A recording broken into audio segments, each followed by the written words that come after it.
উপভাত আপোনালোকক সকলোকে স্বাগতম জনাইছোঁ মই নতুন ভিডিঅ' মাজলৈ। আজি ঘৰতে ফেন্সিং লগাইছে, কিমান আৰু জেৰুৱা ভেটি থাকিব।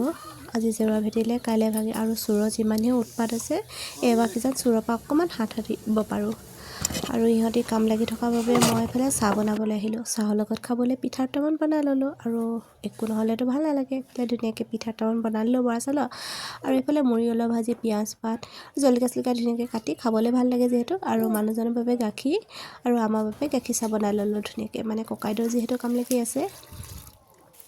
লগালগ এইফালে মটৰ অলপ বনাই ল'লোঁ জাতিলাও দি, আৰু মানুহজনে অকণমান মাংস আনিব যাওঁতে আলু চপ লৈ আহিছিলে, আৰু মাংসকণিও ধুনীয়াকৈ বনাই ল'লোঁ এইফালে। নাজানো ভিডিঅ'টোৰ পৰা কি পায় কি নাপায়, তথাপিও যিমানটো যি পাৰিছোঁ অকণমান ভিডিঅ'টো কৰি পিনে আগবঢ়াইছোঁ। ভাল পালে নিশ্চয় লাইক আৰু কমেণ্ট কৰিব বুলি আশা ৰাখিলোঁ। আৰু এইফালে মই যে শাকৰ পুলি ৰুইছোঁ বুলি কৈছিলোঁ, ধনিয়া পালেং অলপ অলপকৈ ডাঙৰ হৈছে দেই, আৰু মই তাৰে ধনিয়া দুডালমান উঘালি ল'লোঁ মানে চব্জি দিবলৈ। আহি এইফালে যিহেতু চব্জি হওঁ আৰু মই ধুনীয়াকৈ ধনিয়া পাতখিনি দি ল'লোঁ। আচলতে ভিডিঅ'টো যোৱাকালিয়ে কৰা হৈছিলে, এলাহ কোবতে মানে এডিটিং কৰিবলৈ একেবাৰে সময়ে নাপালোঁ। আৰু সন্ধিয়া হৈ অহাৰ লগে লগে কামো বাঢ়ে আৰু লগতে ল'ৰা পঢ়া শুনা, ঘৰতো আলহী তুলহী আহে, সেইবাবে থাকি যায়। পিছে আজিহে আগবঢ়াই দিলোঁ।